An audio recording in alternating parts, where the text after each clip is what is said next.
शुक्लांबरधरं विष्णुं शशिवर्णं चतुर्भुजं प्रसन्नवदनं ध्याये सर्वविघ्नोपशान्तये।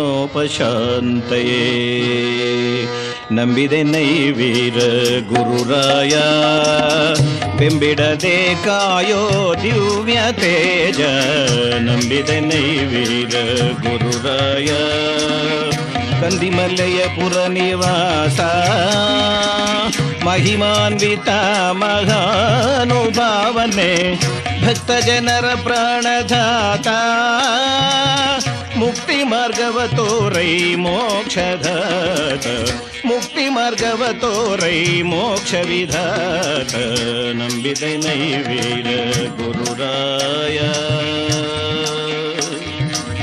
ಗುರುರಾಯ.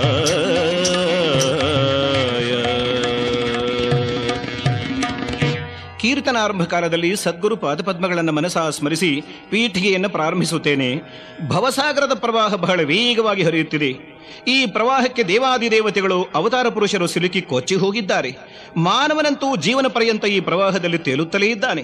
ಈ ಭವಸಾಗರದಿಂದ ನಮ್ಮ ಬಾಳನೌಕೆಯನ್ನು ದಾಟಿಸುವ ಅಂಬಿಗನೇ ಗುರು. ಗುರುವಿನ ವಿನಃ ಈ ಭವಸಾಗರದಿಂದ ಪಾರಾಗುವುದು ಸಾಧ್ಯವೇ ಇಲ್ಲ. ಅದಕ್ಕೆ ಪುರಂದರದಾಸರು ಅಂಬಿಗ ನಾನಿನ್ನ ನಂಬಿದೆ, ಜಗದಂಬಾರಮಣನ ನಂಬಿದೆ ಎಂದು ಮರೆ ಹೋಗಿದ್ದಾರೆ. ಗುರು ಎಂದರೆ ಒಂದು ವ್ಯಕ್ತಿ ಅಥವಾ ಸಾಧುವರೆಣ್ಯನಲ್ಲ, ಅಜ್ಞಾನದ ಅಂಧಕಾರವನ್ನು ದೂರ ಮಾಡಿ ಪರಮಾತ್ಮನೆಂಬ ಪ್ರಕಾಶದಲ್ಲಿ ನಮ್ಮನ್ನು ಕೂಡಿಸುವ ದಿವ್ಯ ಶಕ್ತಿಯೇ ಗುರು. ಆದ್ದರಿಂದ ಪರಮಾತ್ಮನೆಂಬ ಪ್ರಕಾಶದಲ್ಲಿ ನಮ್ಮನ್ನು ಕೂಡಿಸುವ ಸರ್ವಶಕ್ತರಾದ ವೀರಬ್ರಹ್ಮೇಂದ್ರ ಸ್ವಾಮೀಜಿಯವರ ಕಥಾಕೀರ್ತನವನ್ನು ಹೇಳಿ ಕೇಳಿ ನಾವು ಧನ್ಯರಾಗೋಣ. ನ ಭೂಮಿನ ಜಲಂಚೈವ ನ ತೇಜೋ ನ ಚ ವಾಯುವಃ ನ ಚ ಬ್ರಹ್ಮ ನ ಚ ವಿಷ್ಣು ನ ಚ ರುದ್ರತಾರಕಃ ಸರ್ವಶೂನ್ಯ ನಿರಾಲಂಬಂ ಸ್ವಯಂಭೂ ವಿಶ್ವಕರ್ಮಣಃ.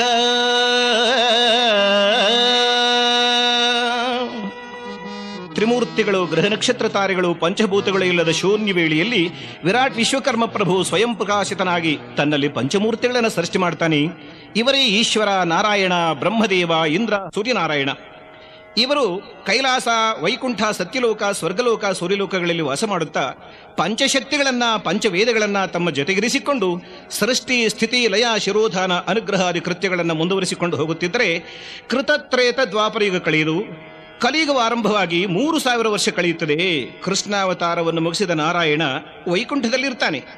ಭೂಲೋಕದಲ್ಲಿ ಪಾಂಡವ ಸಂತತಿಯ ಪಾಲನೆ ಮುಗಿದು ವಿಕ್ರಮಾರ್ಕ, ಶಾಲಿವಾಹನರು ಪಾಲಿಸಿದ ನಂತರ ಜನಜೀವನದಲ್ಲಿ ಅಧರ್ಮ ಹೆಚ್ಚಾಗಿ ಧರ್ಮ ಕುಗ್ಗುತ್ತಾ ದ್ವೇಷಾಸೂಯೆಗಳು ಬೆಳೆದು ಜನರು ಪಾಪ ಪುಣ್ಯಗಳ ಪರಿವಿರದೆ ಅಸತ್ಯ ಅನೀತಿಗಳಿಂದ ಬಾಳುತ್ತಿರುತ್ತಾರೆ. ಈ ಪಾಪಭಾರವನ್ನು ಹೊರಲಾಗದ ಭೂದೇವಿ ವೈಕುಂಠಕ್ಕೆ ಬಂದು ಶ್ರೀ ಮಹಾವಿಷ್ಣುವಿಗೆ ಮೊರೆ ಹೋಗ್ತಾಳೆ. ಹೇ ಪ್ರಭೋ ನಾರಾಯಣ ಕಮಲಾರಮಣ ಎನ್ಮೊರೆಯಾಲಿಸಿ ಪೊರೆಯೋ ಪಾಪ ಭಾರವನ್ನಿಳುಹಿ.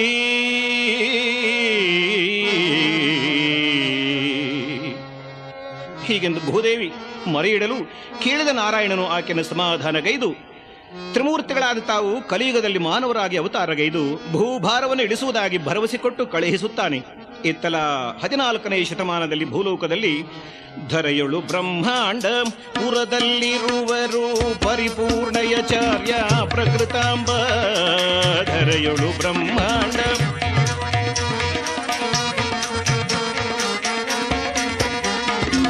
ಸುತರಿಲ್ಲದ ಕೊರಗಿಲ್ಲದಲ್ಲಿ ಬಂದರು ವಿಶ್ವನಾಥನ ಸನ್ನಿಧಿಗೆ. ಹರಿನಾರಾಯಣ ಹರಿನಾರಾಯಣ ನಾರಾಯಣ ತೇ ನಮೋ ನಮೋ.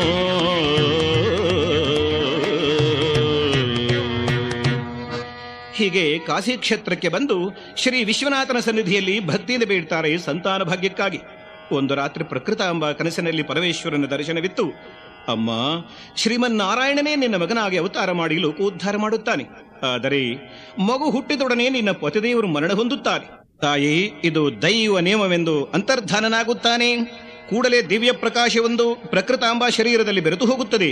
ಇದರಿಂದ ಪ್ರಕೃತಾಂಬ ಗರ್ಭವತಿಯಾಗಿ 9 ತಿಂಗಳು ಕಳೆಯುತ್ತಾ ಹತ್ತರಲ್ಲಿ ನಡೆಯುವಾಗ ತಮ್ಮೂರಿಗೆ ಬರುತ್ತಾ ಸರಸ್ವತಿ ನದಿ ತೀರದಲ್ಲೊಂದು ರಾತ್ರಿ ತಂಗಿದ್ದು ಬೆಳಗಿನ ಜಾವ ಪ್ರಕೃತಾಂಬ ಗಂಡು ಮಗುವೊಂದನ್ನು ಹಡೆಯುತ್ತಾಳೆ. ಈ ಮಗುವೇ ನಮ್ಮ ಕಥಾನಾಯಕ. ಶಿವನ ಮಾತಿನಂತೆ ಆಕೆಯ ಪತಿ ಮರಣ ಹೊಂದುತ್ತಾನೆ. ಇದರಿಂದ ಪ್ರಕೃತಾಂಬ ಮಗುವನ್ನೆತ್ತಿಕೊಂಡು ಪತಿಯ ಬಳಿ ಬಂದು, ಹೇ ದಯಾನಿಧಿ, ವಂಶ ಬೆಳಗಲು ಸುತನನ್ನ ಕೊಟ್ಟ ನೀನು ನನ್ನ ಸೌಭಾಗ್ಯ ನಿಧಿಯಾದ ಪತಿಯನ್ನು ಕಿತ್ತುಕೊಂಡೆಯ ಪ್ರಭು. ಈ ಮಗನಿಗಾಗಿ ಬದುಕಲೇ, ಇಲ್ಲವೇ ಪತಿ ಅಗಲಿಕೆ ದುಃಖದಿಂದ ಎದೆಯಿಡಲು ಸಾವನ್ನಪ್ಪಲೇ ಪ್ರಭು? ಏನು ಮಾಡಲಿ? ಈ ನನ್ನ ದುಃಖವನ್ನು ಯಾರಿಗೆ ಹೇಳಲಿ, ಹೇಗೆ ಸಹಿಸಲಿ ಎಂದು ಗೋಳಾಡುತ್ತಿರಲು ಸಮೀಪದಲ್ಲಿದ್ದ ಅತ್ರಿಮುನೀಂದ್ರರು ಬಂದು ಆ ಸಾಧ್ವೀಮಣಿಯಿಂದ ಎಲ್ಲವನ್ನ ತಿಳಿದು ಮಗುವನ್ನು ತಾವೇ ಪೋಷಣೆ ಮಾಡುವುದಾಗಿ ಭರವಸೆ ಕೊಡಲು ಆ ಸತೀಮಣಿ ಪತಿಯ ಪಕ್ಕದಲ್ಲಿಯೇ ಕುಳಿತು ಯೋಗ ಬಲದಿಂದ ದೇಹತ್ಯಾಗ ಮಾಡ್ತಾಳೆ. ಅತ್ರಿಮುನೀಂದ್ರರು ಆ ದಂಪತಿಗಳ ಶವ ಸಂಸ್ಕಾರಗಳನ್ನು ಮುಗಿಸಿ ಮಗುವಿನೊಡನೆ ಆಶ್ರಮಕ್ಕೆ ಬಂದು ವೀರಂಭಟ್ಟಯ್ಯನೆಂದು ನಾಮಕರಣ ಮಾಡಿ ಗೋಕ್ಷೀರದಿಂದಲೇ ಬೆಳೆಸುತ್ತಿರುತ್ತಾರೆ. ಇತ್ತ ಕಡೆ ಕರ್ನಾಟಕದ ನಂದಿದುರ್ಗದ ಬಳಿ ಇರುವ ಪಾಪಾಗ್ನಿ ಮಠದ ಪೀಠಾಧಿಪತಿಗಳಾದ ವೀರಭೋಜಾಚಾರ್ಯ ಪಾಪಮಾಂಬಾರವರು ಮಕ್ಕಳಿರದ ಚಿಂತೆಯಿಂದಿರಲು ಪರಮಾತ್ಮನಾದ ವಿಶ್ವಕರ್ಮ ಪ್ರಭುವೇ ಸಾಧುರೂಪದಲ್ಲಿ ಬಂದು ತೀರ್ಥಯಾತ್ರೆ ಮಾಡಿದರೆ ನಿಮಗೆ ಪುತ್ರರತ್ನ ದೊರೆಯುವುದೆಂದು ತಿಳಿಸಿ ಮಾಯವಾಗುತ್ತಾನೆ. ಅದರಂತೆ ತೀರ್ಥಯಾತ್ರೆ ಹೊರಟು ಅತ್ರಿಮುನೀಂದ್ರರ ಆಶ್ರಮಕ್ಕೆ ಬಂದು 6 ತಿಂಗಳು ಅವರ ಸೇವೆ ಮಾಡಿ ಹೊರಡಲನುವಾದಾಗ ಮಹರ್ಷಿ ತಾವು ಬೆಳೆಸುತ್ತಿದ್ದ ವೀರಂಭಟ್ಟಯ್ಯನನ್ನು ಅವರಿಗೆ ಕೊಡುತ್ತಾ ಮಗುವಿನ ಬಾಲ್ಯಲೀಲೆಗಳನ್ನು ಹೀಗೆ ವಿವರಿಸುತ್ತಾರೆ. ಪುಣ್ಯ ದಂಪತಿಗಳೇ, ಈ ಮಗು ಸಾಮಾನ್ಯನಲ್ಲ, ಲೋಕ ಕಲ್ಯಾಣಕ್ಕಾಗಿ ಜನ್ಮ ತಳೆದಿದ್ದಾನೆ. ಈ ಮಹಾನುಭಾವ ಬಿಸಿಲಲ್ಲಿ ನಿಂತರೆ ನೆರಳು ಬೀಳದು, ಮೈ ಮೇಲೆ ಯಾವುದೇ ಕ್ರಿಮಿಕೀಟಾದಿಗಳು ಸುಳಿಯವು. ಒಮ್ಮೆ ಬಿಸಿಲಲ್ಲಿ ನಿಂತಿದ್ದರೆ ಕೃಷ್ಣ ಸರ್ಪ ಬಂದು ಹೆಡೆಬಿಚ್ಚಿ ನೆರಳಾಗಿ ನಿಂತಿತ್ತು. ಇವನನ್ನ ಬಹು ಜೋಕಿಯಿಂದ ಬೆಳೆಸಿರಿ, ನಿಮಗೆ ಶುಭವಾಗಲೆಂದು ಹರಸಿ ಕಳುಹಿಸುತ್ತಾರೆ. ಈ ದಂಪತಿಗಳು ಮಗುವನ್ನು ಮಠಕ್ಕೆ ತಂದು ಆನಂದದಿಂದ ಬೆಳೆಸುತ್ತಾರೆ. 5 ವರ್ಷ ವಯಸ್ಸಾದೊಡನೆ ವಿದ್ಯೆ ಕಲಿಯಲು ಗುರುಕುಲಕ್ಕೆ ಕಳುಹಿಸಲು ವೀರಪ್ಪಯ್ಯ ಕಲಿತನು ಸಕಲ ವಿದ್ಯೆಗಳ, ಕಲಿತನು ವೇದಶಾಸ್ತ್ರ ಪುರಾಣೇತಿಹಾಸಗಳ, ಲಲಿತ ಕಲೆಗಳಾದಿಯಾಗಿ ಸಕಲವಂ ಕಲಿತು ತತ್ವಜ್ಞಾನಾದ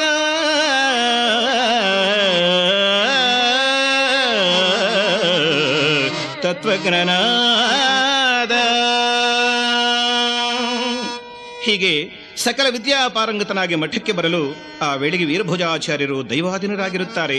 ಪಾಪಮಾಂಬ ಮಗನಿಗಾಗಿ ಉಳಿಯುತ್ತಾರೆ. ವೀರಪ್ಪಯ್ಯನಿಗೆ 14 ವರ್ಷ ವಯಸ್ಸಾಗಲು ಯೋಚನೆ ಮಾಡ್ತಾನೆ.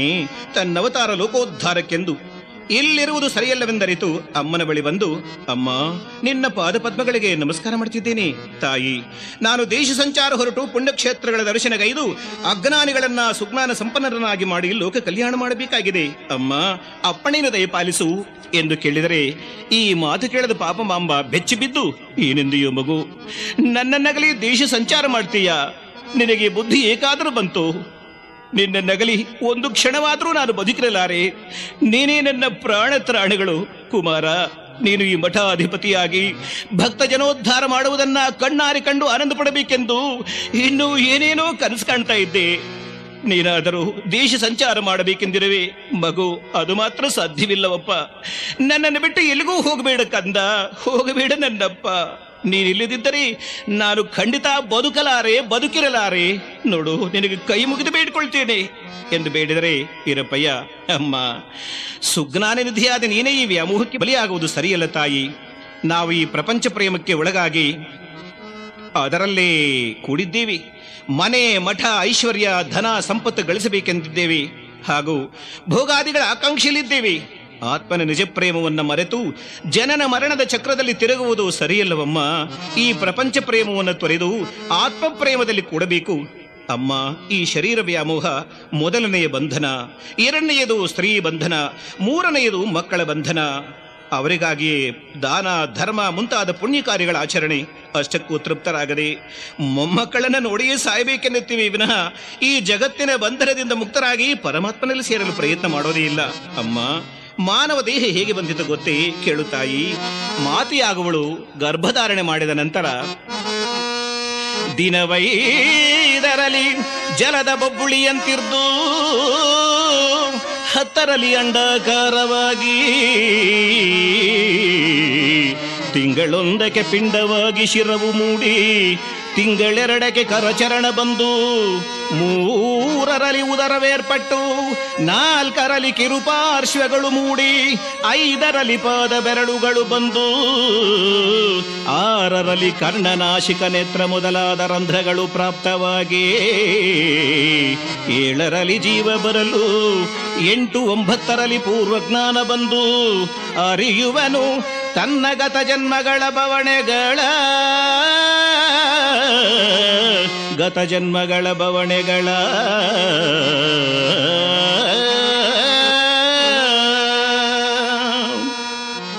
ಹೀಗೆ ಪೂರ್ವಜ್ಞಾನದಿಂದ, ಹೇ ಪರಮಾತ್ಮ, ಹಿಂದಿನ ಜನ್ಮದಲ್ಲಿ ಲೇಷವಾದರೂ ಸತ್ಕಾರ್ಯಗಳನ್ನು ಮಾಡದೇ ಹೋದೆನಲ್ಲ. ಪ್ರಪಂಚ ಜ್ಞಾನವಿದ್ದರು ನಾನೆಂಬ ಅಹಂಕಾರಕ್ಕೆ ಗುಲಾಮನಾಗಿ ತಂದೆ ತಾಯಿ ಗುರು ದೈವವೆನ್ನದೆ ಸತ್ಯ ಧರ್ಮಗಳನ್ನ ಪರಿಗಣಿಸದೆ ಎಲ್ಲವನ್ನ ಧಿಕ್ಕರಿಸಿ ತಿರಸ್ಕರಿಸಿ ಸದ್ಗತಿಯಾಗಿ ಪ್ರಯತ್ನಿಸದೆ ನಿನ್ನನ್ನು ಸಂಪೂರ್ಣವಾಗಿ ಮರೆತು ಬಾಳಿದೆ.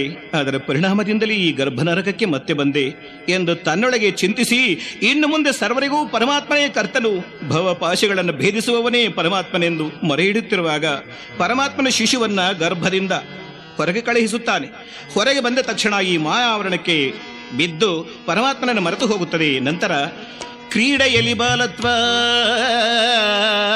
ಪ್ರೌಢಿಯಲ್ಲಿ ತರುಣತ್ವ, ಗಾಢ ಚಿಂತೆಯಲ್ಲಿ ವೃದ್ಧತ್ವದಿಂದೇ ಸುಡುಗಾಡಿಗೆಣೆಯರು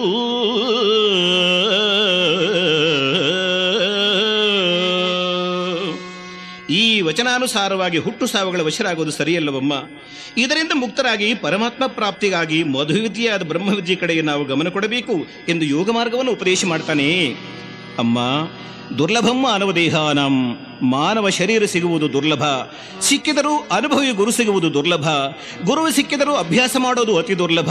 ಈ ಮೂರು ದೊರೆತ ಮೇಲೆ ಯಾತ್ರಿಕರು ಸೂರ್ಯೋದಯಕ್ಕೆ ಮೊದಲೇ ಮಾರ್ಗ ನಡೆಯಲು ಪ್ರಾರಂಭ ಮಾಡುವಂತೆ ಪ್ರಾತಃ ಕಾಲಕ್ಕೆ ಇದ್ದು ಅಂತರಂಗದಲ್ಲಿ ಪರಮಾತ್ಮನ ಧ್ಯಾನದಲ್ಲಿ ಕೂರಬೇಕು. ದಾರಿ ದೂರವಿಲ್ಲ ಅಮ್ಮ, ಹೃದಯದೊಳಗೆ ಮಾರ್ಗವಿದೆ. ಈ ಸಮಯ ಬಿಟ್ಟರೆ ಇನ್ನೊಮ್ಮೆ ಈ ಅವಕಾಶ ನಮಗೆ ದೊರೆಯುವುದಿಲ್ಲ ಅಲ್ಲ. ಅದಕ್ಕೆ ವೇಮಣ್ಣನವರು ಹೇಳ್ತಾರೆ, ಹೃದಯಮಂದು ನುನ್ನ ಈಶುನಿಗನಲೇಕ ಶಿಲಲಕೆಲ್ಲ ಮೃಕು ಜೀವುಲಾರ ಶಿಲಲ ನೇಮಿಯುಂಡು ಜೀವುಲಂದೇಗಾಕ ವಿಶ್ವದಾಭಿರಾಮ ವಿನುರವೇಮ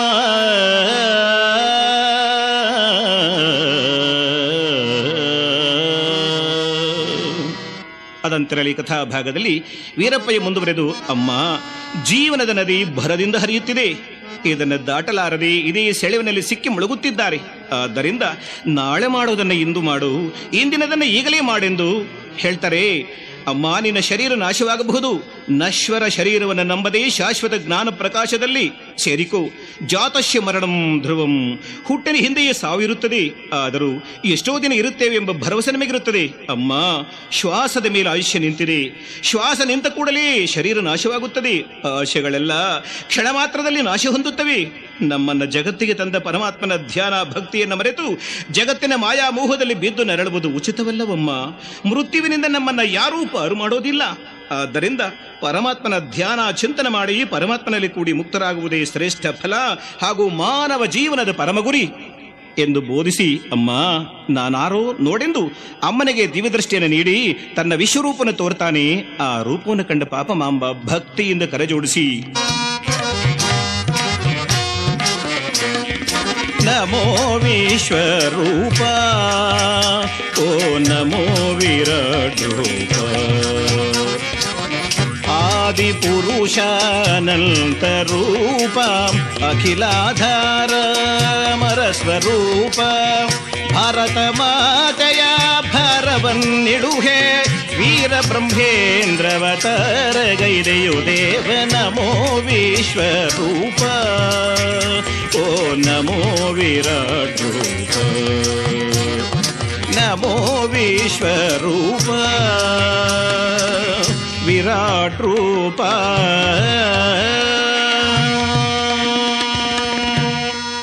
ಹೇ ಪರಮಾತ್ಮ, ನಿನ್ನ ವಿಶ್ವರೂಪವನ್ನು ನೋಡಿ ನನ್ನಿಂದ ಸಹಿಸಲಾಗ್ತಾ ಇಲ್ಲ, ಸಾಕು ಮಾಡಿ ಸಾಮಾನ್ಯ ರೂಪದಿಂದ ಕಾಣಿಸಿಕೊಳ್ಳಯ್ಯ ಎಂದು ಬೇಡಿದರೆ ವೀರಪ್ಪಯ್ಯ ಹಾಗೆ ಆಗ್ಲಮ್ಮ ಅಂತ ಹೇಳಿ ತನ್ನ ಸಾಮಾನ್ಯ ರೂಪದಿಂದ ಕಾಣಿಸಿಕೊಂಡ್ರೆ ಕಂಡ ಪಾಪ ಮಾಂಬಾರವರು, ಮಹಾನುಭಾವ, ನೀನು ಜಗದೋದ್ಧಾರಕನು, ಈ ರೂಪದಲ್ಲಿ ಬಂದಿರುವೆ, ಅಪ್ರಮೇಯನೇ, ದೇಶ ಸಂಚಾರ ಮಾಡಿ ಮಾನವ ಕೋಟಿಯನ್ನು ಉದ್ಧಾರ ಮಾಡೆಂದು ಸಮ್ಮತಿಸಿದರೆ ವೀರಪ್ಪಯ್ಯ ಅದರಂತೆ ದೇಶ ಸಂಚಾರ ಮಾಡುತ್ತಾ ಕಾಶಿ ಪ್ರಯಾಗಾದಿ ಕ್ಷೇತ್ರಗಳನ್ನು ಸಂದರ್ಶಿಸಿ ಹರಿಹರಪುರಕ್ಕೆ ಬಂದು ಅಲ್ಲೊಂದು ಮರದಡಿ ಸೂರ್ಯೋಪಾಸನೆಯಲ್ಲಿ ಕುಳಿತಿರ್ತಾನೆ.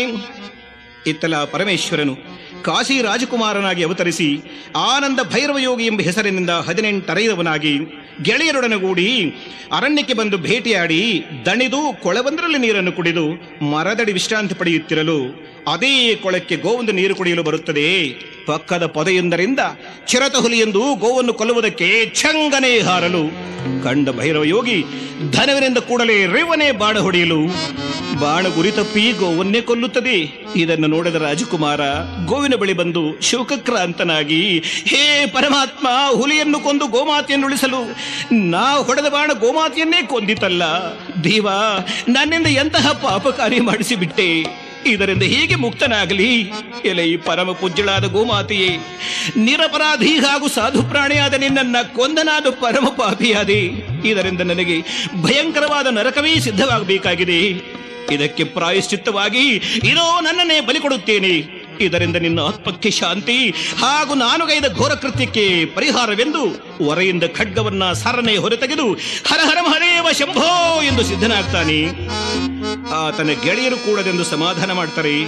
ಗೋಹತ್ಯ ಪಾಪ ಪರಿಹಾರಕ್ಕೆ ತೀರ್ಥಯಾತ್ರೆ ಸರಿ ಎಂದು ಯಾತ್ರೆ ಹೊರಟು ಅನೇಕ ಪುಣ್ಯಕ್ಷೇತ್ರಗಳನ್ನು ಸಂದರ್ಶಿಸಿ ಹರಿಹರಪುರಕ್ಕೆ ಬಂದು ಸೂರ್ಯೋಪಾಸನೆಯಲ್ಲಿರುವ ಗುರು ವೀರಪ್ಪಯಾಚಾರ್ಯರನ್ನು ಕಂಡು ಪ್ರಭಾವಿತನಾಗಿ, ಈ ಮಹಾನುಭಾವನಿಂದಲೇ ನನ್ನ ಪಾಪ ಪರಿಹಾರವಾಗುವುದೆಂದರಿತು ಅವರು ಎಚ್ಚರಗೊಂಡ ನಂತರ ಪಾದಕ್ಕೆರಗಿ ತನ್ನ ಎಲ್ಲ ಕಥೆಯನ್ನು ಹೇಳಿ, ಗುರುದೇವ, ನನ್ನನ್ನು ಹೇಗಾದರೂ ಮಾಡಿ ಉದ್ಧಾರ ಮಾಡು ಎಂದು ಬೇಡಿದರೆ ಆಗ ಗುರುಗಳು, ಭೈರವ ಯೋಗಿ, ಚಿಂತೆ ಮಾಡಬೇಡ, ಮೊದಲು ನೀನಾರು ಅನ್ನೋದನ್ನು ತಿಳಿದುಕೋ ಎಂದು ಆತನ ಕಿವಿಯಲ್ಲಿ ಮಹಾಮಂತ್ರೋಪದೇಶ ಮಾಡ್ತಾರೆ. ಆಮೇಲೆ, ಅಯ್ಯ, ನೀನು ಕೈಲಾಸವಾಸಿಯಾದ ಶಂಕರ, ನಾನೇ ಶ್ರೀಮನ್ನಾರಾಯಣ ಬ್ರಹ್ಮದೇವ ಅನ್ನಾಜೀಯನಾಗಿ ದಕ್ಷಿಣ ಪಥದಲ್ಲಿ ಅವತಾರ ಮಾಡಿದ್ದಾನೆ. ನಾವು ತ್ರಿಮೂರ್ತಿಗಳು ಭೂದೇವಿಗೆ ಕೊಟ್ಟ ಮಾತಿನಂತೆ ಅವತಾರ ಮಾಡಿದ್ದೇವೆ ಭೂಭಾರವಿಳಿಸಲು. ನೀನು ನನ್ನಿಂದ ಉಪದೇಶ ಹೊಂದಿರುವ ಮಂತ್ರವನ್ನ ಸದಾ ಜಪ ಮಾಡುತ್ತಾ ಈ ಜನ್ಮವನ್ನು ಬಿಟ್ಟು ಮುಂದಿನ ಜನ್ಮದಲ್ಲಿ ಮುಡುಮಾಲ ಗ್ರಾಮದ ಮುಸಲ್ಮಾನ ದಂಪತಿಗಳಾದ ಪೀರು ಸಾಹೇಬ ಆದಂಬೀರ ಮಗನಾಗಿ ಹುಟ್ಟಿ ಸಿದ್ಧನೆಂಬ ಹೆಸರಿನಿಂದ 16 ವರ್ಷ ವಯಸ್ಸಿನವನಾಗಿ ಕಂದಿಮಲೆಯಪುರಕ್ಕೆ ಬಾ. ನಾನಲ್ಲಿ ವೀರಬ್ರಹ್ಮೇಂದ್ರ ಸ್ವಾಮಿಯಾಗಿ ಭಕ್ತ ಜನೋದ್ಧಾರ ಮಾಡುತ್ತಿರುತ್ತೇನೆ.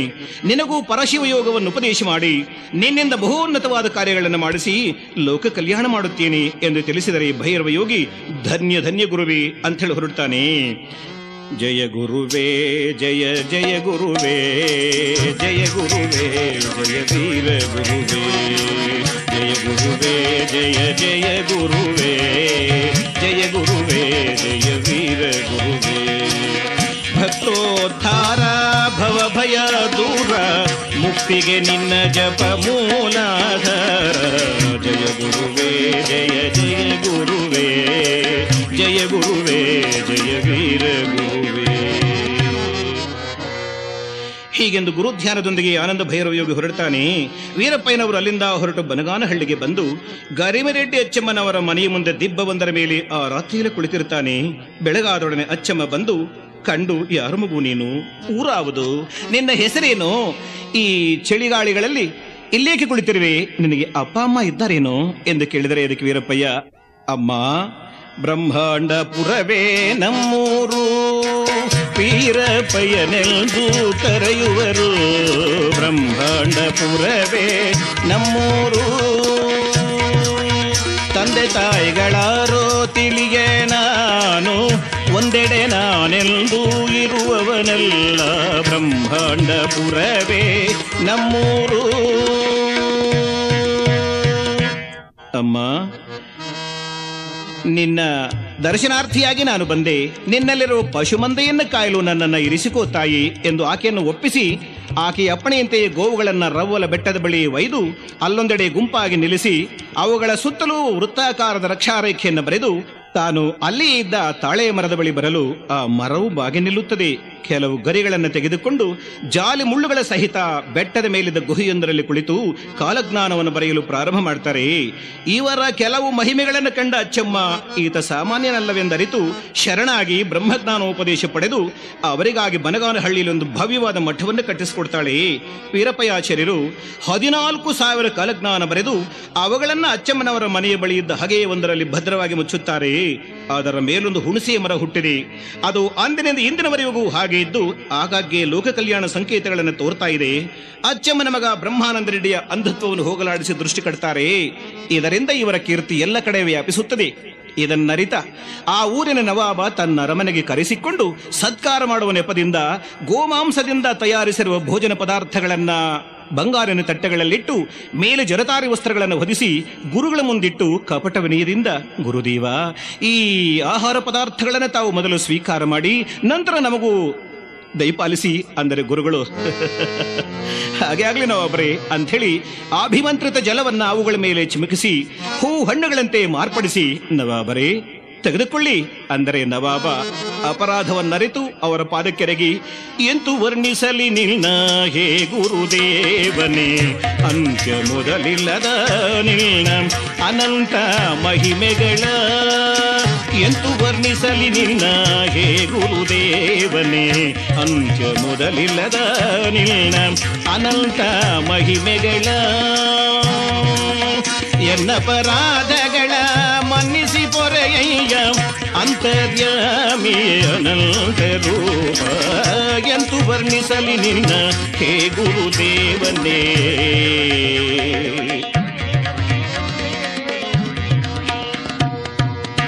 ಹೀಗೆಂದು ಬೇಡಿದರೆ ಗುರುಗಳು ಮನ್ನಿಸಿ ಧರ್ಮ ಸಮನ್ವಯತೆಯನ್ನು ಬೋಧಿಸಿ ಮಠಕ್ಕೆ ಬರ್ತಾರೆ. ಬ್ರಹ್ಮದೇವ ಅನ್ನಾಜಯನಾಗಿ ಅವತರಿಸಿ ಬರ್ತಾನೆ.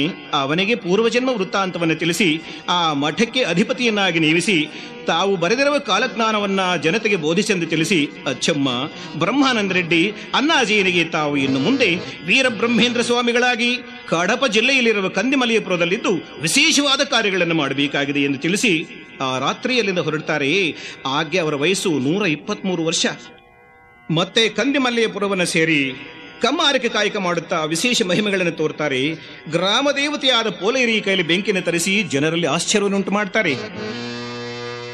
ಅನಂತರ ಪೆದ್ದ ಕುಮರ್ಲ ಗ್ರಾಮಕ್ಕೆ ಬಂದು ಸತ್ತು ಹೋಗಿದ್ದ ರೆಡ್ಡಿಯೊಬ್ಬನನ್ನು ಬದುಕಿಸಿ ತುಂಟರ ಅಜ್ಞಾನವನ್ನು ತೊಲಗಿಸಿ ಕಾಲಜ್ಞಾನಗಳನ್ನು ಬೋಧಿಸುತ್ತಾರೆ. ಅದೇ ಊರಿನಲ್ಲಿದ್ದ ಶಿವಕೋಟಿಯಾಚಾರ್ಯ ಜ್ಞಾನಾಂಬರೆಂಬ ದಂಪತಿಗಳಿಗೆ ಈಶ್ವರೀ ದೇವಿಯ ಮಗಳಾಗಿ ಜನಿಸಿ ಗೋವಿಂದಮಾಂಬ ಎಂಬ ಹೆಸರಿನಿಂದ ಬೆಳೆದು ಮದುವೆಯ ವಯಸ್ಸಿನವಳಾಗಿರಲು ಆ ಮಹಾದೇವಿಯನ್ನು ಲಗ್ನ ಮಾಡಿಕೊಂಡು ತೀರ್ಥಯಾತ್ರೆ ಹೊರಟು ಕಂದಿಮಲಿಯಪುರವನ್ನು ಮತ್ತೆ ಸೇರಿ ಭಕ್ತರು ನಿರ್ಮಿಸಿಕೊಟ್ಟಂತಹ ಮಠದಲ್ಲಿ ವಾಸ ಮಾಡ್ತಾ 6 ಜನ ಮಕ್ಕಳನ್ನು ಪಡೆದು ಹಿರಿಯ ಮಗನನ್ನ ಅತ್ತೆ ಮಾವಂದರಿಗೆ ಗಂಡು ಮಕ್ಕಳಿರದ ಕಾರಣ ಸಲಹಿಕೊಳ್ಳಲು ಕೊಟ್ಟು ಉಳಿದ ಮಕ್ಕಳಾದ ಗೋವಿಂದಯಾಚಾರ್ಯ, ಓಂಕಾರಯ್ಯ, ಶಿವರಾಮಯ್ಯ, ಪೋತುಲೂರಯ್ಯ, ವೀರನಾರಾಯಣಮ್ಮ ಇವರಿಗೆ ವಿವಾಹಾದಿ ಶುಭ ಕಾರ್ಯಗಳನ್ನು ಮುಗಿಸಿ ತಮ್ಮಲ್ಲಿಗೆ ಬರುವ ಭಕ್ತರಿಗೆ ಆಧ್ಯಾತ್ಮ ತತ್ವಗಳನ್ನು ಬೋಧಿಸುತ್ತಿರುತ್ತಾರೆ.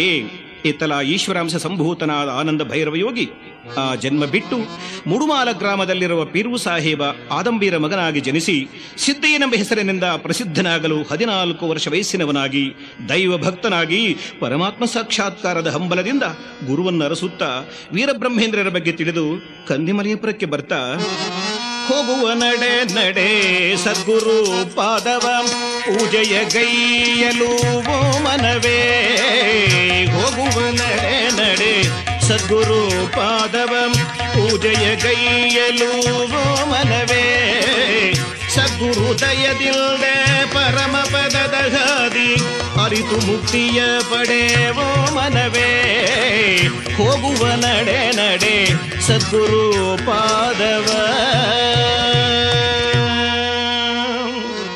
ಹೀಗೆ ಸಿದ್ದಯ್ಯ ಕಂದಿಮಲಿಯಪುರವನ್ನು ಸೇರಿ ಮಠವನ್ನು ಸಮೀಪಿಸಿ ನೋಡ್ತಾನೆ. ಮಠವನ್ನ ಏನೀ ಮಠದ ಪ್ರಶಾಂತತೆ, 2ನೇ ಕೈಲಾಸದಂತೆ ರಾರಾಜಮಾನವಾಗಿರುವುದಲ್ಲ. ಗುರುಗಳಾದರೂ ಸಾಕ್ಷಾತ್ ಪರಮೇಶ್ವರನಂತೆ ಬೆಳಗುತ್ತಿದ್ದಾರೆ. ಭಕ್ತರಂತೂ ದೇವಗಳ ಸಮೂಹದಂತೆ ಕಾಣ್ತಾ ಇದ್ದಾರೆ.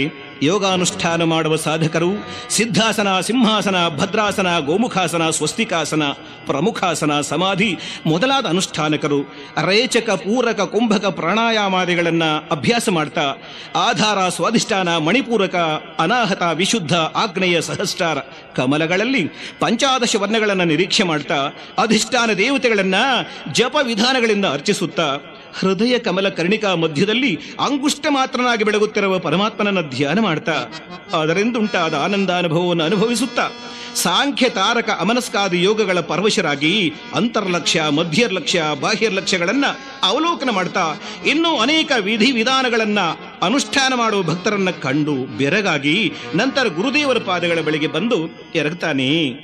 ಲೀಲಾ ಮಾನುಷ ವಿಗ್ರಹ ಪ್ರಣವ ಕೇಳೀಲೋಲ ದೋಷಾನಲ ಜ್ವಾಲಾ ರಂಗದ ಭಂಗ ತೋಯಧರ ರೂಪ ಪುಣ್ಯಲೋಕೇಶ್ವರ ಕಾಲಜ್ಞಾನ ಪವಿತ್ರ ಕಾವ್ಯರಸ ವಿಜ್ಞಾನ ಪ್ರಭಾ ಪೂರ್ಣ ಗೋಪಾಲ ಭವ್ಯ ತಪಃ ಪ್ರಭಾವ ಚರಿತ ವೀರ ಗುರುರಾಯ ಪಾಲಿಸೆನ್ನ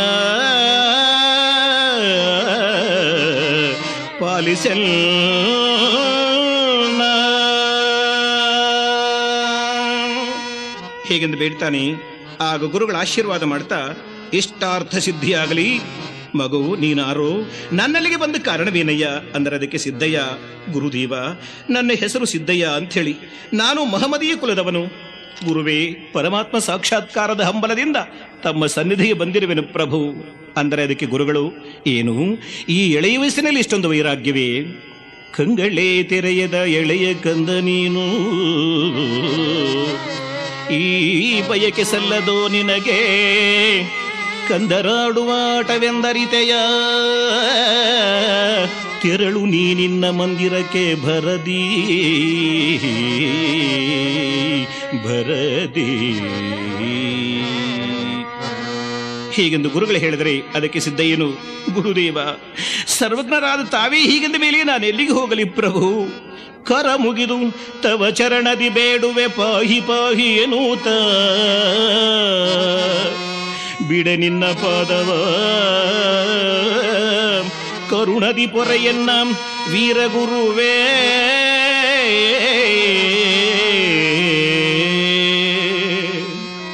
ಹೀಗೆಂದು ಸಿದ್ದಯ್ಯ ಬೇಡಿದರೆ ಕನಿಕರಗೊಂಡ ಗುರುಗಳು ಒಪ್ತಾರೆ.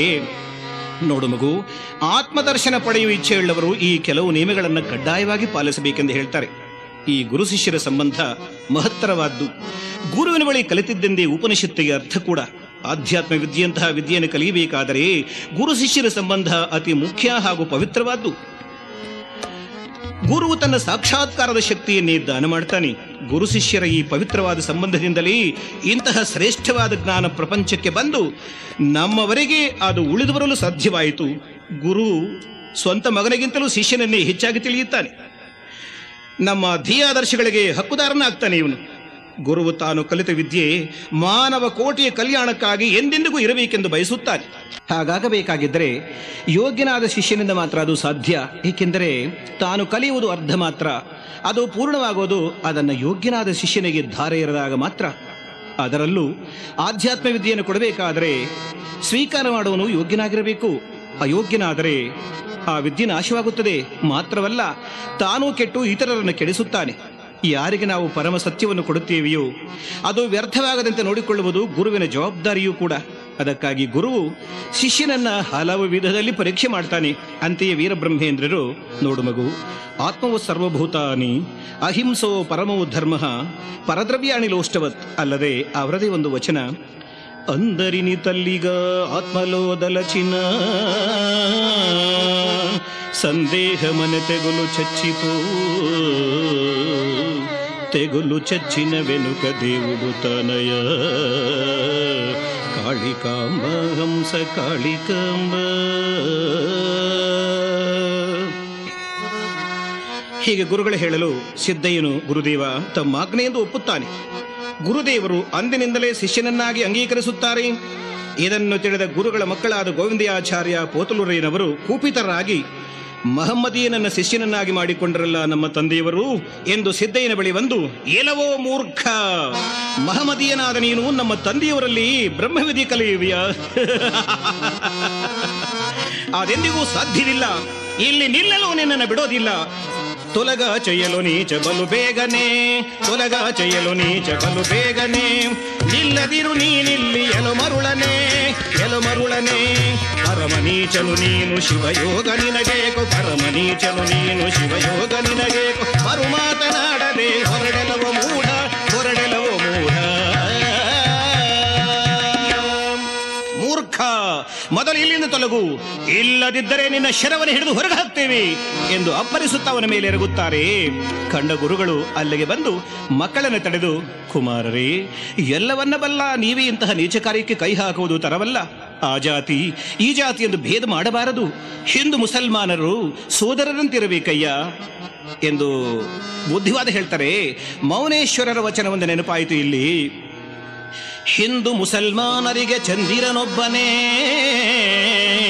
ನಿಂದಿಸಿ ನುಡಿದವನೇ ಅಧಮನು, ಸಕಲವು ಒಂದೇ ಎಂದು ನಡೆದವನೇ ಗುರು, ಕಾಣದ ಅಂಧರಿಗಿದು ತಿಳಿಯದು ಬಸವಣ್ಣ.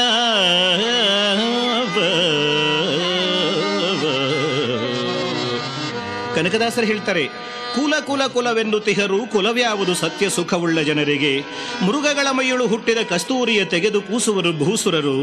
ಒಗೆಯಿಂದ ನಾರಾಯಣನ ಅವಕುಲ, ಅಗಜವಲ್ಲಭನೆ ಆತರ ಕುಲದವನು. ಆತ್ಮ ಯಾವ ಕುಲ, ಜೀವ ಯಾವ ಕುಲ, ತತ್ವೇಂದ್ರಿಯಂಗಳ ಕುಲವೇ ಹೇಳಿರಯ್ಯ. ಆತ್ಮಾಂತರಾತ್ಮ ನೆಲೆಯಾದಿ ಕೇಶವ, ಆತನೊಲಿದ ಮೇಲೆ ಆತರ ಕುಲವಯ್ಯ. ಅದು ಹಾಗಿರಲಿ.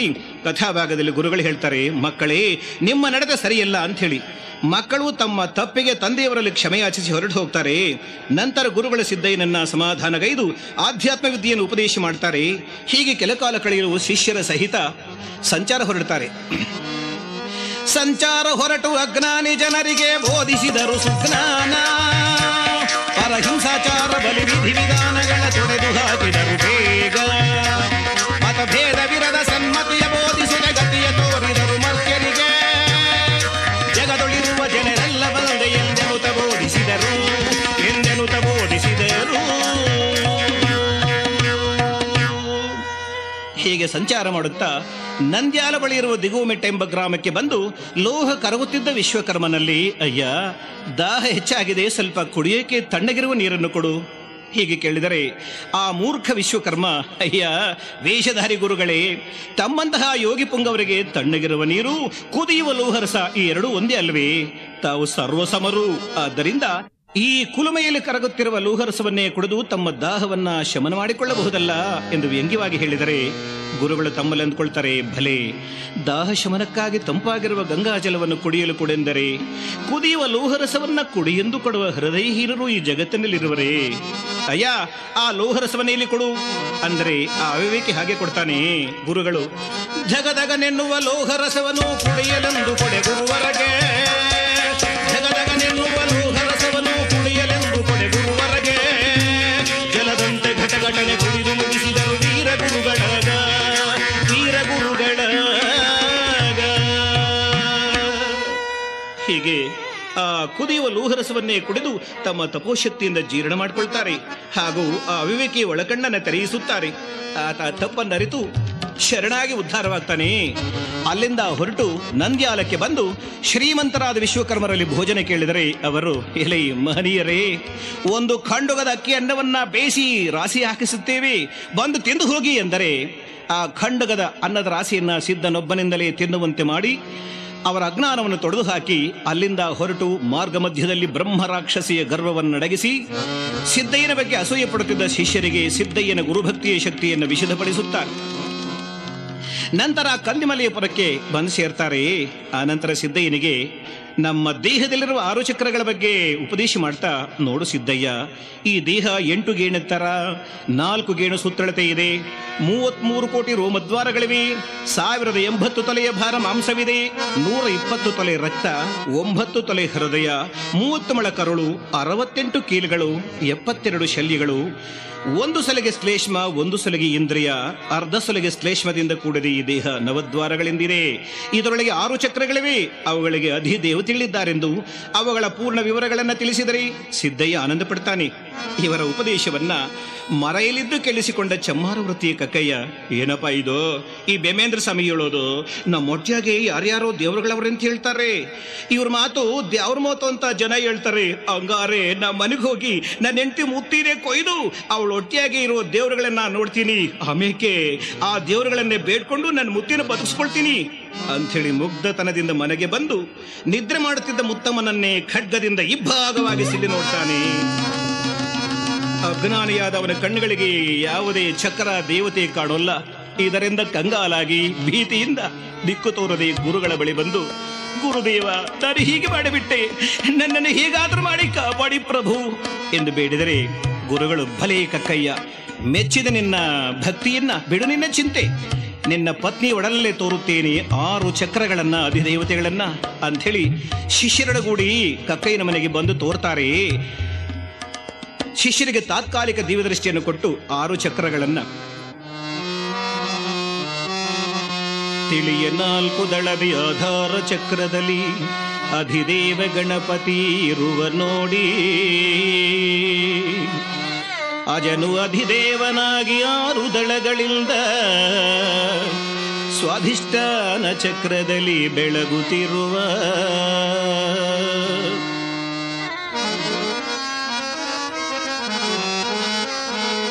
ಮಾಧವನಧಿದೇವನಾಗಿ ಮಣಿಪೂರಕ ಚಕ್ರದಲ್ಲಿ 10 ದಳಗಳಿಂದ ಬೆಳಗುತ್ತಿರುವ 12 ದಳಗಳಿಂದೇ ಅನಾಹತ ಚಕ್ರದಲ್ಲಿ ಮಹಾರುದ್ರನಧಿದೇವನಾಗಿ ಬೆಳಗುತ್ತಿರುವ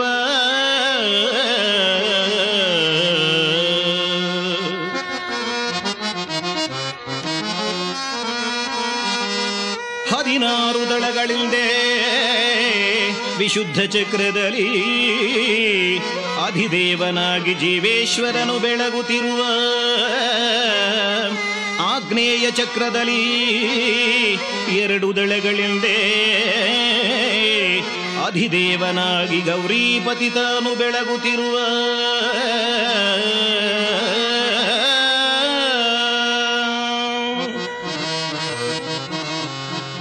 ಸಹಸ್ರಾರ ಕಮಲದಿ ಸದ್ಗುರುಮೂರ್ತಿ ಅಧಿದೇವನಾಗಿ 1000 ದಳದ ಓಂಕಾರದಲ್ಲಿ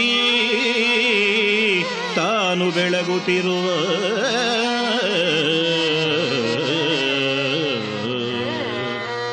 ಹೀಗೆಂದು ವಿಶದವಾಗಿ ತಿಳಿಸಿ ತೋರ್ತಾರೆ. ಶಿಷ್ಯರೆಲ್ಲ ಆನಂದಪಟ್ಟು ಗುರುಗಳನ್ನು ಕೊಂಡಾಡ್ತಾರೆ. ವೀರಗುರುಗಳು ಕಕ್ಕೈರಿಷ್ಟದಂತೆ ಆತನ ಹೆಂಡತಿಯನ್ನು ಬದುಕಿಸಿ ಅವರನ್ನು ಶಿಷ್ಯರನ್ನಾಗಿ ಅಂಗೀಕರಿಸಿ ಅಸ್ಪೃಶ್ಯತೆಯ ಭೂತವನ್ನ ಆಗಿನಿಂದಲೇ ತೊಲಗಿಸಲು ತಾವು ಪ್ರಯತ್ನ ಮಾಡಿದ್ದಾರೆ. ಮತ್ತೆ ಕಂದಿಮಲ್ಲೇಪುರವನ್ನು ಬಂದು ಸೇರ್ತಾರೆ. ಆ ವೇಳೆಗೆ ಸಿದ್ದಯ್ಯನ ತಂದೆ ಪೀರು ಸಾಹೇಬರು ಕಡಪನವ ಬರಲಿ ಬ್ರಹ್ಮೇಂದ್ರ ಸ್ವಾಮಿಗಳ ಮೇಲೆ ದೂರು ಕೊಟ್ಟಿರುತ್ತಾನೆ, ತಮ್ಮ ಮಗನನ್ನ ಮತಾಂತರ ಮಾಡಿದ್ದಾರೆ ಅಂತ ಹೇಳಿ. ಮತಾಭಿಮಾನಿಯಾದ ನವಾಬ ಭಟರ ಮೂಲಕ ವೀರಗುರುಗಳಿಗೆ ಹೇಳಿ ಕಳಿಸ್ತಾನೆ ಸಭೆಗೆ ಬರುವಂತೆ. ಆಗ ಸಿದ್ದಯ್ಯ ತಾನೇ ಗುರುಗಳಿಂದ ಅಪ್ಪಣೆಯನ್ನು ಪಡೆದು ಸಭೆಗೆ ಬಂದು ನವಾಬರ ಎದುರು ನಮಸ್ಕಾರ ಮಾಡದೆ ನಿಂತಿರ್ತಾನೆ. ಆಗ ನವಾಬ ಸಿದ್ದಯ್ಯನ ಕುರಿತು ನಿನ್ನ ಹೆಸರೇನು, ಊರಾವುದು, ನಿಮ್ಮಪ್ಪನ ಹೆಸರೇನು ಹೇಗೆ ಕೇಳಿದರೆ ಅದಕ್ಕೆ ಸಿದ್ದಯ್ಯ, ಪ್ರಭು ನನ್ನ ಹೆಸರು ಸಿದ್ದಯ್ಯ ಅಂತ ಹೇಳಿ. ನಮ್ಮ ತಂದೆಯವರು ಪೀರು ಸಾಹೇಬರು ಅಲ್ಲಿಯೇ ನಿಂತಿದ್ದಾರೆ, ಊರು ಮುಡುಮಾಲ ಗ್ರಾಮ. ಉತ್ತರ ಕೊಡ್ತಾರೆ ಹೀಗೆ. ಕೇಳಿದ ನವಾಬ, ಸಿದ್ದಯ್ಯ, ಮತ ಧರ್ಮವನ್ನು ತೊರೆದು ಅನ್ಯಮತೀಯ ಗುರುವಿನಲ್ಲಿ ವಿದ್ಯೆ ಕಲಿಯಲು ಹೋಗಿರುವುದು ಮಹಾಪರಾಧ. ಈಗಲೂ ಕಾಲ ಮಿಂಚಿ ಹೋಗಿಲ್ಲ. ನಿನ್ನ ಗುರುವನ್ನು ತೊರೆದು ಬಾ, ನಮ್ಮ ಮತೀಯ ಗುರುವಿನ ಬಳಿ ವಿದ್ಯೆ ಕಲಿಯುವಿಯಂತೆ. ನಿನಗೆ ಬೇಕಾದ ಉದ್ಯೋಗವನ್ನ ನನ್ನ ಆಸ್ಥಾನದಲ್ಲಿಯೇ ಕೊಡಿಸುತ್ತೇನೆ ಅಂದರೆ, ಸಿದ್ದಯ್ಯ, ಪ್ರಭುಗಳೇ, ತಮ್ಮ ಪ್ರೀತಿಯ ಆದರಗಳಿಗೆ ನಾನು ಬಹಳವೇ ಸಂತೋಷ ಪಡ್ತೇನೆ. ಆದರೆ ನನ್ನ ಗುರುದೇವರನ್ನು ಮಾತ್ರ ಬಿಟ್ಟು ಬರುವುದು ಎಂದೆಂದಿಗೂ ಸಾಧ್ಯವಾಗಲ್ಲ ಅಂದರೆ ನವಾಬ, ಅವಿವೇಕಿ, ನಿನ್ನ ದುರಾದೃಷ್ಟಕ್ಕೆ ನಾನೇನು ಮಾಡಲಾರೆ. ಹೋಗಲಿ, ಸಭೆಗೆ ಬಂದ ನೀನು ಸಭೆಯ ಘನತೆಗೆ ವಿರುದ್ಧವಾಗಿ ನಡೆದಿರುವಿ. ಆದ್ದರಿಂದ ಪ್ರಭುವಾದ ನನಗೆ ನಮಸ್ಕರಿಸಿ ಕ್ಷಮೆ ಬೇಡಿಕೋ, ಮನ್ನಿಸುತ್ತೇನೆ ಅಂದರೆ ಸಿದ್ದಯ್ಯ, ಪ್ರಭು ನನ್ನ ನಮಸ್ಕಾರವನ್ನ ನನ್ನ ಗುರುಗಳೊಬ್ಬರು ಮಾತ್ರ ಸ್ವೀಕರಿಸಿ ಸಹಿಸುತ್ತಾರೆ, ಬೇರೊಬ್ಬರಾದರೆ ಮರಣ ಹೊಂದುತ್ತಾರೆ. ಆದ್ದರಿಂದ ನಾನು ಬೇರೆಯವರಿಗೆ ನಮಸ್ಕಾರ ಮಾಡೋದಿಲ್ಲ ಅಂದರೆ ಅದಕ್ಕೆ ನವಾಬ, ಏನು ಬಗಳದೆಯೋ ಮೂರ್ಖ, ನಿನ್ನ ನಮಸ್ಕಾರಕ್ಕೆ ನಾನು ಮರ್ಗಯಾಗ್ತೀನೇನು? ಬಡಜೋಗಿ ಅಕ್ಕಸಾಲಿಗನಾದ ಬ್ರಹ್ಮಯ್ಯನಿಗೆ ಶಿಷ್ಯನಾದ ಮಾತ್ರಕ್ಕೆ ನಿನಗಷ್ಟೊಂದು ಸೊಕ್ಕೇನು? ಅವಿವೇಕಿ, ಈ ಭುಜಬಲ ಪರಾಕ್ರಮಿಯಾದ ನನ್ನ ಎದುರಿನಲ್ಲಿ ಉದ್ದಟತನದಿಂದ ಬಗಳುವಿಯಾ? ನಿನ್ನನ್ನೀಗಲೇ ತುಂಡು ತುಂಡಾಗಿ ಕತ್ತರಿಸಿ ನಾಯಿ ನರಿಗಳಿಗೆ ತಿನ್ನಲು ಬಿಸಾಡಬಲ್ಲೆ. ಅದೇನು ಬಗಳದಿಯಲ್ಲ, ನಮಸ್ಕಾರ ಗಿಮಸ್ಕಾರ ಅಂತ ಹೇಳಿ ಅದರ ಶಕ್ತಿಯನ್ನು ತೋರಿ ಜೀವವನ್ನು ಉಳಿಸಿಕೋ, ಇಲ್ಲದಿದ್ದರೆ ಶೂಲಕ್ಕೆ ಏರಿಸಿ ಬಿಡುತ್ತೇನೆ, ಹೂಂ ಬೇಗ ತೋರಿಸೋ ಎಂದು ಗರ್ಜಿಸುತ್ತಾನೆ. ಅದಕ್ಕೆ ಸಿದ್ದಯ್ಯ, ಪ್ರಭು ಮಾತು ಜಪ ತಪ ಯೋಗಕ್ಕೆ ಸಮಾನವಾದ್ದು. ನಮ್ಮ ಗುರುಗಳು ಹೇಳ್ತಾರೆ, ವಾಕು ಬ್ರಹ್ಮವೆಂದು, ಇದನ್ನು ಅಪವಿತ್ರಗೊಳಿಸಬಾರದು. ಮಾತಿನಿಂದಲೇ ಇಹಪರದ ಗತಿಯೂ ಕೂಡ. ನನ್ನ ಗುರುದೇವರಾರೆಂಬುದಾಗಿ ನಿಮ್ಮ ಭಾವನೆ. ವಿಶ್ವವ್ಯಾಪಿಯಾದ ವಿಶ್ವರೂಪರವರು, ಅವರನ್ನ ತಿಳಿಯಲು ಚತುರ್ಮುಖನಿಂದಲೂ ಸಾಧ್ಯವಿಲ್ಲ. ವಿಶ್ವಾಮರ ವಂಶಕ್ಷೀರ ಪಾರಾವಾರ ಸುಧಾಕರ ಜಪತಪ ಯೋಗ ನಿಷ್ಠಾ ಗರಿಷ್ಠ ಭೂತ ಭವಿಷ್ಯತ್ ವರ್ತಮಾನ ಕಾಲ ಗ್ರಹಣ ದುರಂಧರ ಮಾತಾ ಗೋವಿಂದಮಾಂಬಾ ಸಮೇತ ಶ್ರೀ ಶ್ರೀ ಶ್ರೀ ವೀರಬ್ರಹ್ಮೇಂದ್ರ ಸ್ವಾಮಿಗಳ ಪಾದ ಪದ್ಮಗಳಿಗೆ ಅಂಕಿತವಾಗಿರುವ ನನ್ನ ವಂದನೆಗಳನ್ನು ಅನ್ಯರಾರೂ ಸ್ವೀಕರಿಸಿ ಭರಿಸಲಾರರು ಎಂದು ಕರಿಯ ಕಲ್ಲೊಂದನ್ನು ತರಿಸಿ ಸಭೆಯ ಒಂದೆಡೆ ಇರಿಸಿ, ಹೇ ಸದ್ಗುರುರಾಯ, ನೀನೇ ಎನ್ನ ಹೃದಯ ತುಂಬಿರುವೆ. ಎಲ್ಲಯ ಕಣಕಣ ರಕ್ತದಿ ನೀನೇ ತುಂಬಿ ತುಳುಕುವೆ. ತೋರೈ ಈ ಸಮಯದಿ ನಿನ್ನ ಶಕ್ತಿಯ.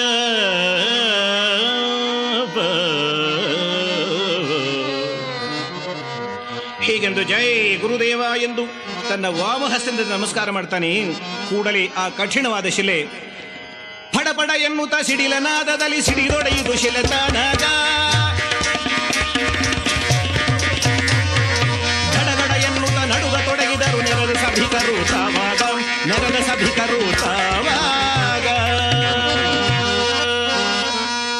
ಹೀಗೆ ಸಿಡಿಲಿನಂತೆ ಶಬ್ದ ಮಾಡುತ್ತಾ ಶಿಲೆಯು 100 ಹೋಳುಗಳಾಗಿ ಹೊಡೆದು ಹೋಗಲು 16,000 ಮಂದಿ ಜನರು ಕಂಡು ಸ್ತಂಭೀಭೂತರಾಗ್ತಾರೆ.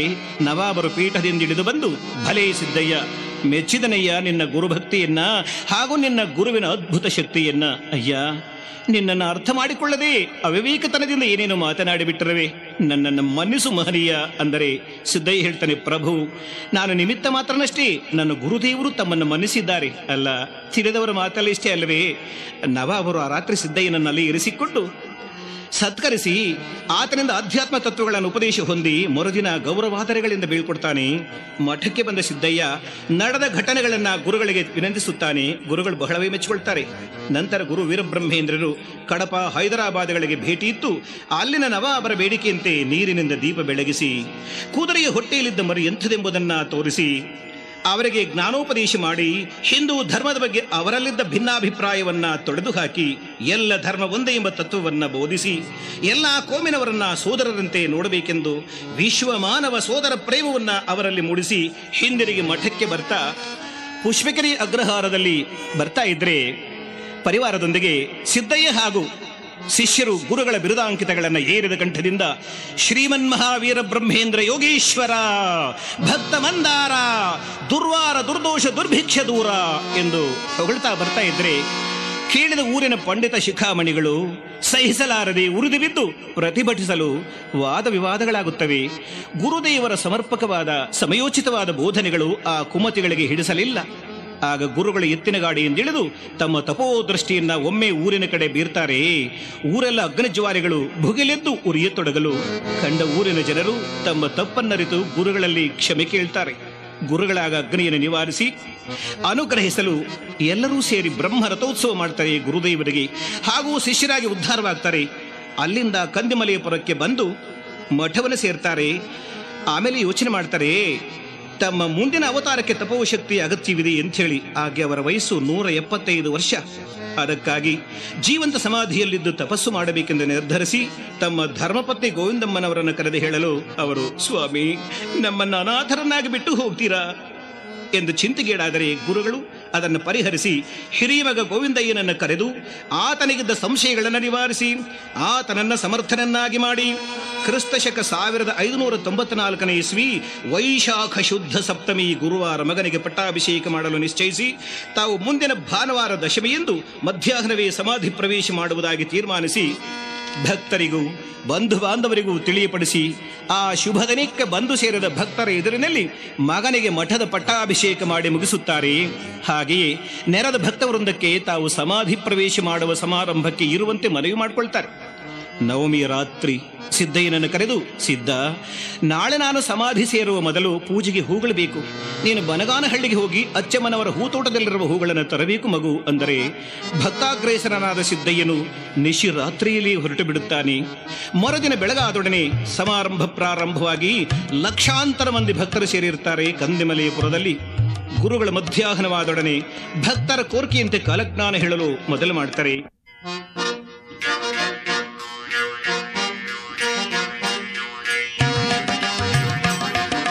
ಬ್ರಹ್ಮೇಂದ್ರನ ಮಾತಾ ನಂಬಿ ಕೇಳಿ ಕಾಲಜ್ಞಾನ, ವೀರ ಬ್ರಹ್ಮೇಂದ್ರನ ಮಾತಾ ನಂಬಿ ಪಡೆಯಿರಿ ಮುಕ್ತಿಯನ್ನು.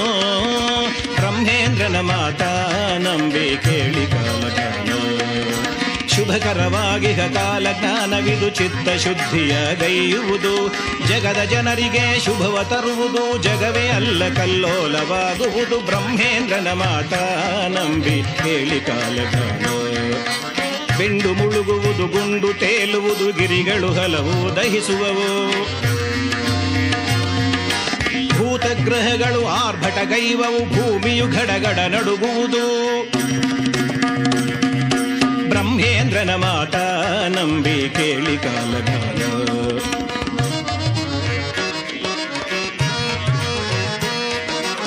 ಆಕಾಶವು ತಾ ಕೆಂಪಾಗುವುದು, 6 ಮತಗಳೊಂದಾಗುವವು. ಅಮಾವಾಸ್ಯ ದಿನ ಚಂದ್ರನು ಕಾಣುವ, ಹಗಲ ಚುಕ್ಕೆಗಳು ಕಾಣುವವು. ಬ್ರಹ್ಮೇಂದ್ರನ ಮಾತಾ ನಂಬಿ ಕೇಳಿ ಕಾಲಗಾಲ.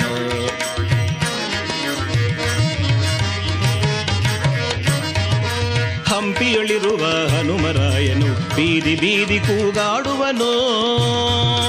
ಕೂಗನು ಕೇಳಿದ ಜನಗಳೆಲ್ಲರೂ ಎಲೆಗಳ ತೆರದಿ ಉದುರುವರು.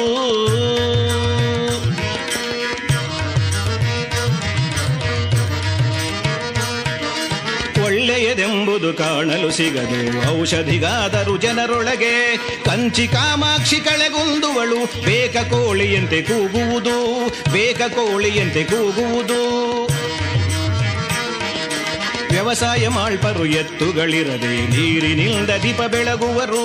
ಮಹಾನಂದಿಯ ಶಿಖರ ಮುರಿವುದು, ಮಹಾನಂದಿಯ ಶಿಖರ ಮುರಿವುದು. ಮಲ್ಲಿಕಾರ್ಜುನನ ಮಹಿಮೆ ತೊಲಗುವುದು. ಬ್ರಹ್ಮೇಂದ್ರನ ಮಾತಾ ನಂಬಿ ಕೇಳಿ ಕಾಲಗಾಲ. ವೀರ ಬ್ರಹ್ಮೇಂದ್ರನ ಮಾತಾ ನಂಬಿ ಪಡೆಯಿರಿ ಮುಕ್ತಿಯೇನು.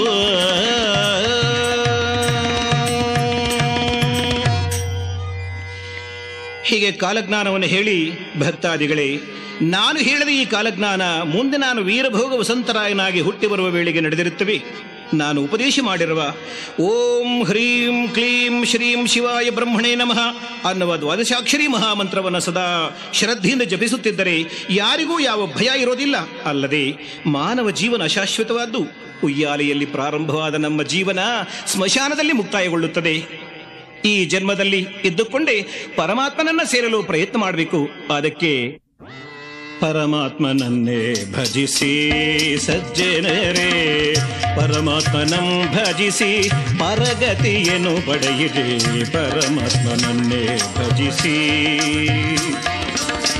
ಪ್ರೇಮದಿಂದಲಿ ಅವನ ಚರಣವ ನಂಬಿದರೆ, ಅತಿ ಪ್ರೇಮದಲ್ಲಿ ಅವನ ಚರಣವ ನಂಬಿದರೆ, ಕರಪಿಡಿದು ನಮ್ಮ ಕರೆದುಕೊಳ್ಳುವ ಸನಿಹಕ್ಕೆ. ಪರಮಾತ್ಮನನ್ನೇ ಭಜಿಸಿ ಸಜ್ಜನರೇ, ಪರಮಾತ್ಮನಂ ಭಜಿಸಿ ಪರಗತಿಯನ್ನು ಪಡೆಯಿರಿ. ಪರಮಾತ್ಮನನ್ನೇ ಭಜಿಸಿ ಹೀಗೆಂದು ತಿಳಿಯಪಡಿಸಿ ಆಶೀರ್ವಾದಗೈದು ಸಮಾಧಿ ಪ್ರವೇಶ ಮಾಡುವ ಸಮಯಕ್ಕೆ ಸರಿಯಾಗಿ ಸಿದ್ಧವಾಗಿರುವ ಸಮಾಧಿಯಲ್ಲಿ ಕುಳಿತು ಗೋವಿಂದಮ್ಮನವರನ್ನ ಬಳಿ ಕರೆದು, ಅರ್ಧಾಂಗಿ, ಸುಮಂಗಲ ದ್ರವ್ಯಗಳನ್ನ ನೀನು ತೆಗೆಯಬಾರದು.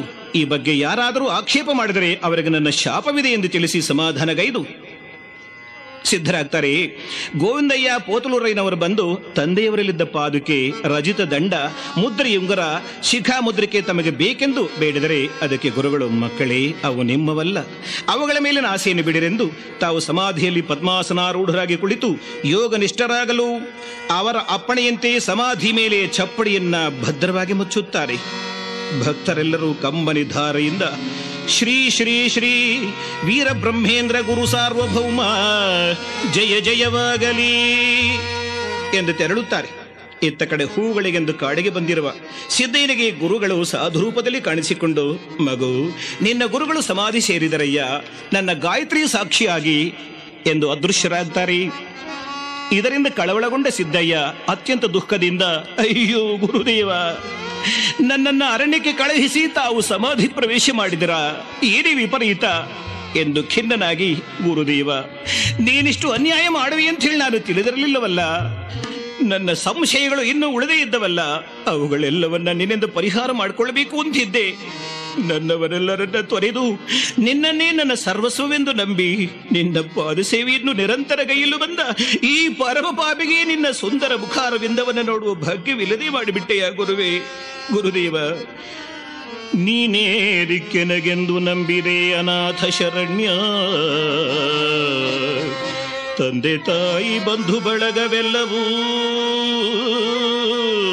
ಬೊಂಬೆಯಾಟವೆಂದರಿತು. ಅತಿ ಪ್ರೇಮದಿ ನಿನ್ನ ಚರಣವ ನಂಬಿದೆನೋ, ಬಾರಯ್ಯ ರಕ್ಷಿಸಲೆನ್ನ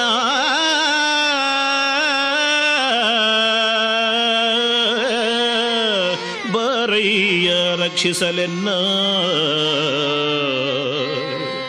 ಹೀಗೆಂದು ಗೋಳಾಡುತ್ತಾ ಮಠಕ್ಕೆ ಬಂದು ಸಮಾಧಿಯ ಬಳಿ ನಿಂತು ಅತಿ ದುಃಖದಿಂದ, ಗುರುದೇವ, ನನ್ನನ್ನು ಅರಣ್ಯಕ್ಕೆ ಕಳುಹಿಸಿ ನೀನು ಸಮಾಧಿ ಸೇರುವುದು ನ್ಯಾಯವೇ? ನಿನಗೆ ಧರ್ಮವೇ?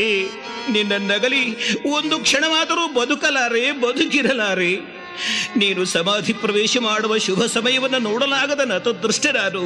ಬಂಧು ಮಿತ್ರ ಭಕ್ತ ವೃದ್ಧ ತುಂಬಿದ್ದು ಮಂಗಳವಾದ್ಯ ಮೊಳಗುತ್ತಿರಲು ಅಶೇಷ ಸುವಾಸನೆಯರ ನೀರಾಜನೆಗಳ ಮಧ್ಯೆ ಋಷಿ ಜನರ ವೇದ ಘೋಷಗಳು, ಕವಿ ಗಾಯಕ ವಂದಿಮಾಗದ ಭುವನ ಸ್ತವರ ಕವರ ವಚನಗಳು ಧ್ವನಿಸುತ್ತಿರಲು ಕೋಟಿ ಸೂರ್ಯ ಪ್ರಕಾಶದಿಂದ ಬೆಳಗುತ್ತಿದ್ದ ನಿನ್ನ ದಿವ್ಯ ಮಂಗಳ ಸ್ವರೂಪವನ್ನು ನೋಡಲಾಗದೇ ಹೋದ ಭಾಗ್ಯಹೀನನು ನಾನು.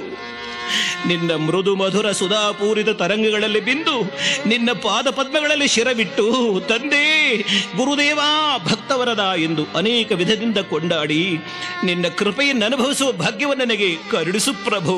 ಸಮಾಧಿ ತೊರೆದು ಬಾ ಗುರುವೇ, ಬಾ ನನ್ನ ಪ್ರಭುವೇ ಎಂದು ಗೋಳಾಡುತ್ತಾ, ಮೊರೆ ಕೇಳೆಯ ಗುರುವೇ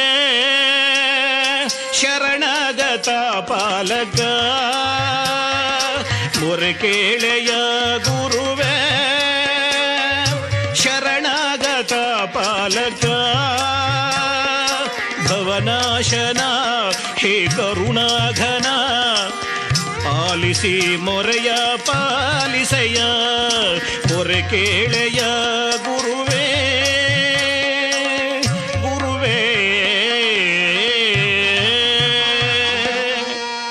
ಹೀಗೆಂದು ಬೇಡುತ್ತಾ, ಗುರುದೇವ ನೀನು ದರ್ಶನವೀಯಲಾರಿಯ, ಈಗಲೀಗ ತಿಳಿಯಿತು ನಿನ್ನ ಅಂತರಂಗದ ಭಾವನೆ. ಗುರುವೇ, ಕರದಲ್ಲಿ ಖಡ್ಗವನ್ನು ಹಿಡಿದು ತನ್ನ ಪತ್ನಿಯನ್ನು ಕೊಂದ ಕಕ್ಕಯ್ಯನನ್ನು ಕಾಪಾಡಿದೆ, ಕುದಿಯುವ ಲೋಹರಸವನ್ನ ಕುಡಿಯೆಂದು ಕೊಟ್ಟವನನ್ನು ಕಾಪಾಡಿದೆ, ಗೋಮಾಂಸವನ್ನ ಆಹಾರವಾಗಿ ಸಿದ್ಧ ಮಾಡಿಸಿ ತಿನ್ನೆಂದು ಕೊಟ್ಟವನನ್ನ ಪೊರೆದೆ ನೀನು. ನಾನಾದರೂ ಸದಾ ನಿನ್ನ ಪಾದ ಪದ್ಮಗಳನ್ನೊತ್ತುತ್ತಾ ನಿನ್ನ ಪಾದ ಧೂಳಿಯಾಗಿ ಬಾಳಿದೆ. ಗುರುವೇ, ಅದಕ್ಕಾಗಿ ನನಗೆ ಈ ಘೋರ ಶಿಕ್ಷೆ ಕೊಟ್ಟೆಯ ಪ್ರಭು. ನೀನು ಬಾರದಿದ್ದರೆ ನೀನೇ ನನಗೆ ಉಪದೇಶಗೈದಿರುವ ಯೋಗ ಮಾರ್ಗದಿಂದಲೇ ನಿನ್ನನ್ನು ಸೇರುತ್ತೇನೆ ಗುರುವೇ. ದಯಾಘನ ಕಾರುಣ್ಯ ಕಟಾಕ್ಷ ವೀಕ್ಷಣ, ಘನ ವೇದಾಂತ ತತ್ವಸಾರವೆನಗರುಹಿದ ಸ್ವಾಮಿಯೇ, ನೀ ನನಗೆ ದರ್ಶನವೀಯದಿರೇ, ತನುವ ತೊರೆದು ಯೋಗ ಮಾರ್ಗದೇ ನಿನ್ನನ್ನೇ ಸೇರುವೆ ನಿನ್ನ ಪಾದ ಸಾಕ್ಷಿಯಾಗಿ, ನಿನ್ನನ್ನೇ ಸೇರುವೆ ನಿನ್ನ ಪಾದ ಸಾಕ್ಷಿಯಾಗಿ. ಹೀಗೆಂದು ಕಾರ್ಯೋನ್ಮುಖನಾಗಲು ಸಮಾಧಿಯೊಳಗಿರುವ ಗುರುಗಳಿಗೆ ಇದು ತಿಳಿದು ಇವನು ನುಡಿದಂತೆಯೇ ನಡೆಯದೆ ಬಿಡಲಾರನೆಂದು ತಡೆಯಿಸಿದ್ದ. ಬಿಡು ನಿನ್ನ ಛಲವ, ತೆಗೆ ಸಮಾಧಿಯ ಮೇಲಣ ಶಿಲೆಯ, ಬರುವೆ ನಿನಗಾಗಿ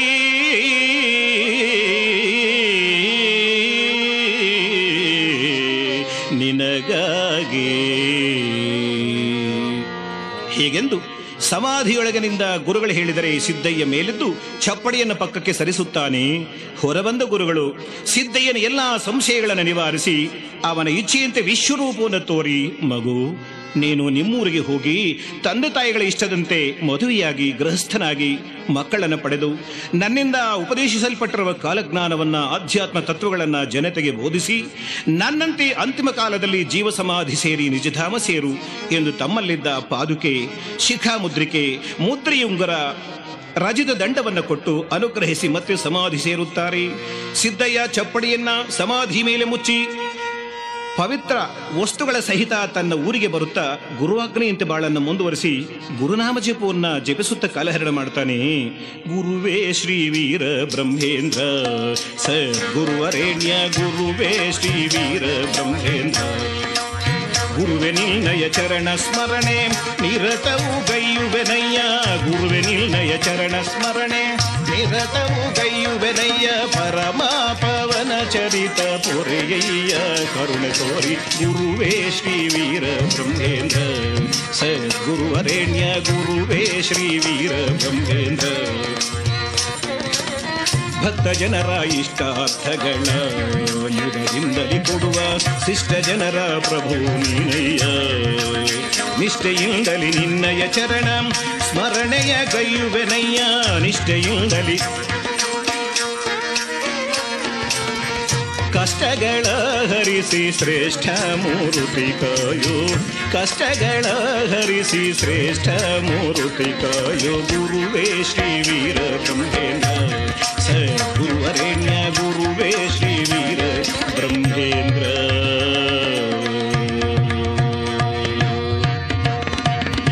ಹೀಗೆಂದು ಸುಖವಾಗಿ ಕಾಲಹರಣ ಮಾಡುತ್ತಿರ್ತಾನೆ ಎಂಬಲ್ಲಿಗೆ ಜಗದ್ಗುರು ವಿರಾಟ್ ಪೋತಲೂರು ವೀರಬ್ರಹ್ಮೇಂದ್ರ ಸ್ವಾಮಿಯವರ ಕಥಾ ಕೀರ್ತನ ಮಂಗಳಘಟ್ಟವನ್ನು ತಲುಪಿ ನಾನು ಕೂಡ ಕಥಾಭಾಗಕ್ಕೆ ಮಂಗಳ ಪಾಡ್ತೇನೆ. ಜಯ ಜಯ ಮಂಗಳ ಗುರುವರಗೆ ಜಯ ಜಯ ಮಂಗಳ ಗುರು ಸಾರ್ವಭೌಮಗೆ ಜಯ ಜಯ ಮಂಗಳ ಗುರುವರಗೆ ಗುರುವರಗೆ